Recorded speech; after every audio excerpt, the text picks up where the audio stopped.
Olá pessoal, voltamos com a parte 2 da aula de manifestações articulares e extraarticulares. Eu preferi dividir porque estava ficando muito longa, mas está ficando bom. O importante é isso, tem que ficar bacana para vocês e espero que vocês já tenham emendado a segunda ou não. Se não emendou, vamos voltar. A gente volta com essa primeira pergunta e a próxima questão. Então lembra, a gente parou na aula 1, falou, a última questão foi sobre osteoartrite, ok? Então vamos para essa próxima aqui. Homem de 42 anos, previamente assintomática, apresenta-se com dor em articulação metatarsofalangianas. Para aí, produção. Metatarsofalangianas. Então a gente já falou de paciente que tem dor em principalmente articulações, pequenas articulações de mão, ok? A gente falou de paciente que tem dor em grandes articulações e essa dor nas grandes articulações, elas pioram com o movimento, que é a osteoartrite. O paciente de articulação na coluna, que é o espondilite anquilosante, ok? Que é a coluna em bambu, sacroiliite. E agora nós estamos falando do paciente homem, articulação metatarsofalangiana de início súbito, principalmente noturna, com forte intensidade e muito uso alcoólico. O que é isso, gente? Gota, tá? Então tá aqui a imagem da metatarsofalangiana. Não podemos ter dúvida, é muito clássico em prova de residência. As questões de gota é isso aí. Dor em articulação metatarsofalangiana, ou seja, do dedão do pé, com início súbito à noite, com liberação etílica. Eles vão falar libação, liberação, de forte intensidade. Beleza? Isso é paciente com gota, tá? Então, característica da gota, mostrando aqui a caninha 51, o paciente alcoólatra, à noite, a lua e a metatarsofalangiana nessas outras 4 imagens que estão aparecendo na lateral para você. Uma característica típica desse paciente. Vamos para mais uma. Essa do FRJ, modificada pelo Med-Aula de 2019. Em uma paciente com oligoartropatia assimétrica e fator reumatoide negativo. Então, você está colocando fator reumatoide negativo, nós vamos estudar isso nos exames complementares, mas aqui ele quis dizer para você que ele está querendo te afastar o artrite reumatoide. Então ele está indo para espondiloartrite negativas. Presença de uveíte e lesões ungueais. O que é isso, gente? Artrite psoriásica. Ok? Sérgio, mas falou uveíte. Nem todo espondilite anquilosante é uveíte. Aqui a dica clássica são as lesões ungueais. Espondilite anquilosante não vai ter em prova lesões ungueais, é lesão em coluna e no sacroiliite, diminuição do movimento da coluna. Olha aqui a imagem, lesões ungueais, interfalangianas distais, clássico em prova de residência de artrite psoriásica. Vamos para mais uma. A pergunta aqui, e a artrite psoriásica? Pode manifestar-se de várias formas que simulam outras artropatias? Pode. Então, tá aqui, por exemplo, apresenta história está USP 2020, de monoartrite de articulação interfalangiana proximal no terceiro quirodáctilo. Então, vamos para o próximo quadro. Pode ser uma oligoartrite periférica assimétrica, uma poliartrite periférica, uma alteração de esqueleto axial, com diagnóstico diferencial de espondilite anquilosante, uma artrite mutilante e uma interfalangiana distal. Então, ele tem que dar alguma dica para você. Senão ele vai te complicar a vida. Porque a artrite psoriásica ela pode aparecer de várias formas. Então, Sérgio, como que para a prova ele vai aparecer para você? Uma lesão interfalangiana distal, ou uma alteração ungueal, ou as placas da psoríase. Então, essas são as dicas de quando... Claro, colocando lá o fator reumatoide negativo. Então, são as dicas de que ele vai querer te direcionar para a artrite psoriásica. Vamos para essa aqui da UERJ. Mulher, 67 anos, procura um ambulatório de clínica médica queixando-se de artralgia de início recente assimétrica. Essa é outra característica. Porque você está falando de articulação de mão, simétrica, pequenas articulações, ele está te direcionando para a artrite reumatoide. Aqui ele está falando assimétrica. Todas da psoríase vão ser assimétricas? Nem todas, mas aqui ele quer te direcionar. Acometendo o joelho direito e articulações interfalangianas distais. Não está falando das proximais da artrite reumatoide. Com rigidez matinal, como é inflamatória, a gente imagina que essa rigidez matinal é maior do que 1 hora.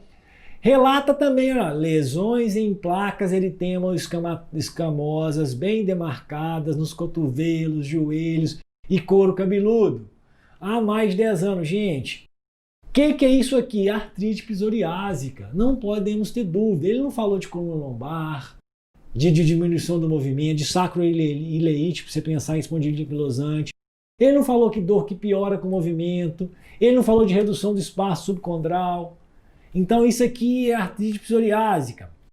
Beleza, então nós estamos na segunda aula. Vamos entrar agora nas manifestações extra-articulares. Vamos lá. Voltamos para aquela questão da USP 2019. Homem, 29 anos, né, motorista, lombalgia há 5 anos. Então, na hora que ele coloca essa história do motorista, que ele quer fazer você pensar que ele trabalha sentado. Então, tem a dor ali na coluna. Só que ele tem dificuldade para a realização das atividades no período da manhã, com melhora após o almoço. Isso é característico da espondilite anquilosante. E aí aquela dica, limitação clássica teste Schober, 3,5. São características. O que eu entrei aqui? Porque uveíte, a resposta é a letra D, gente. Anterior recorrente é a uveíte clássica do paciente com espondilite anquilosante. Ok? Mostra a imagem aqui, produção. Olha lá, uveíte. Isso aqui é um quadro de uveíte anterior, tá? Então vai para, Sérgio, mas parece uma conjuntivite. Beleza. Para quem não tem experiência, realmente, se você não olhar na lâmpada de fenda, você vai confundir com uveíte. O que você tem que saber? Para o paciente com espondilite anquilosante, 40% dos pacientes com espondilite anquilosante vão ter essas uveites anteriores recorrentes. Está mais associado ao paciente com HLA-B27 e é a mais comum das alterações extraarticulares no paciente com espondilite anquilosante. E no paciente com artrite reumatoide, é o nódulo reumatoide. É a mais comum das extraarticulares. Ok? Vamos para mais uma. 2017 Unicamp. Homem, 26 anos, queixa-se de dor, sensação de corpo estranho e vermelhidão no olho. Às 6 horas. Refere a episódios anteriores que melhoram com o uso de colírios. Então, o homem que já teve essa vermelhidão antes, que melhora com colírio, refere dor e edema no joelho e tornozelo esquerdo e dor na região do calcâneo. A avaliação oftalmológica, uveíte anterior aguda, exame articular, entesite de calcâneo e artrite de joelho. Sérgio, mas aqui não está falando de coluna. Por isso que eu coloquei essa questão. Nem todas vão falar de coluna. Das alternativas que tinham, não coloquei as alternativas, a melhor hipótese de diagnóstico para paciente com alterações de articulações, com entesite, aqui a gente não está com entesite da coluna, que é o mais tradicional, mas está com entesite de calcâneo. É menos comum, mas pode acontecer.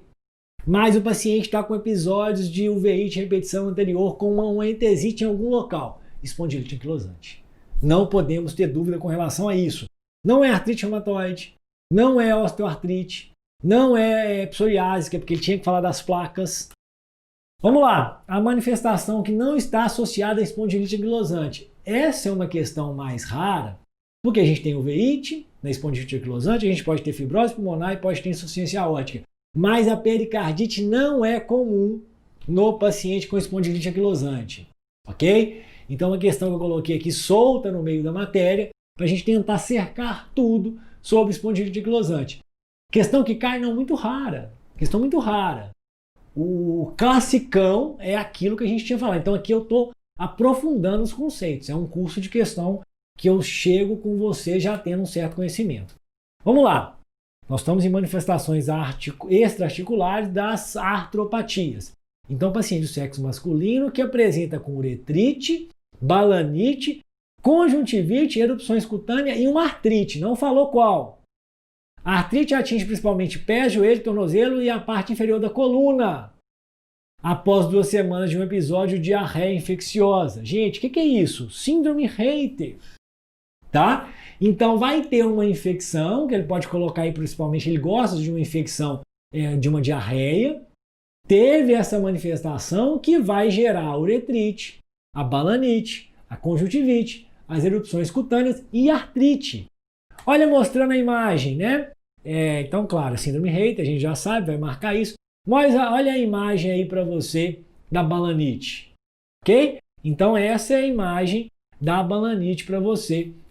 Ah, e se fosse uretrite? É dentro do canal da uretra, ok? Então, mostrando aqui para você um quadro clássico, não tem a ver com espondilite anquilosante, não tem a ver com artrite reumatoide, não tem a ver com psoriásica.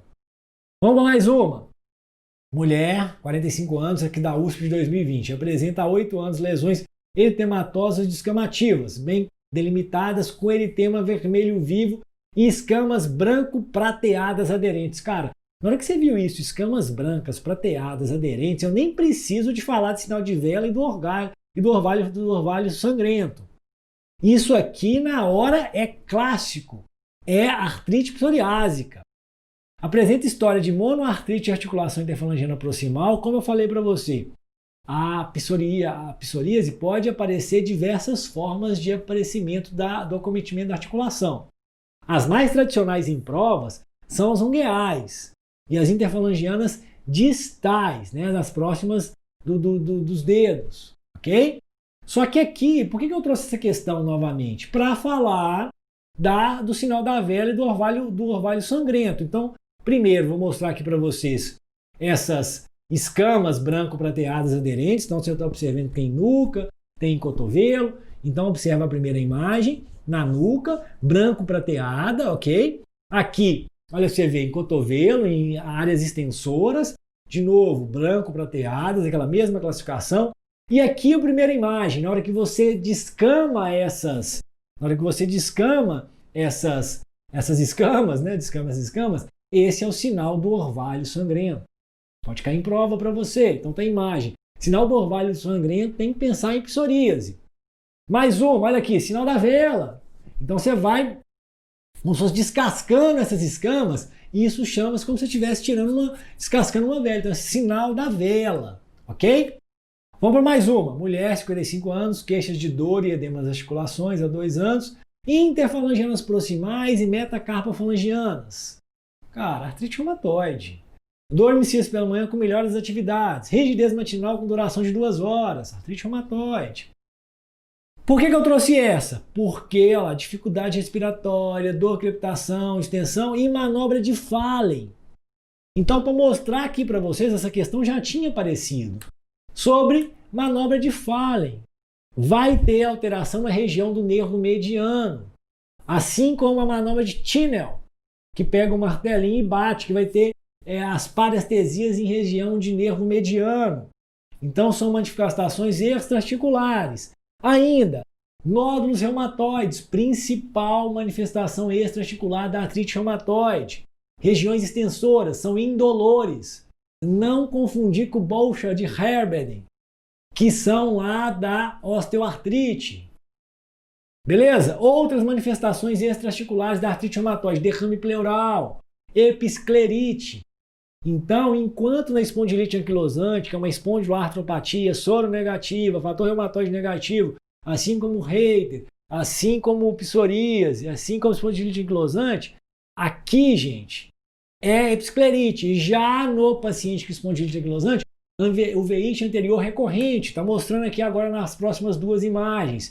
Uma episclerite, mostrando aqui para você da artrite reumatoide, e uma EA de espondilite anquilosante, o veíte anterior recorrente. Fui! Matamos então a parte 2 da aula de artropatias, manifestações articulares e extraarticulares. Vamos seguindo ainda. Tenho certeza que você vai se encantar com esse nosso curso de questões. Muito obrigado, fui!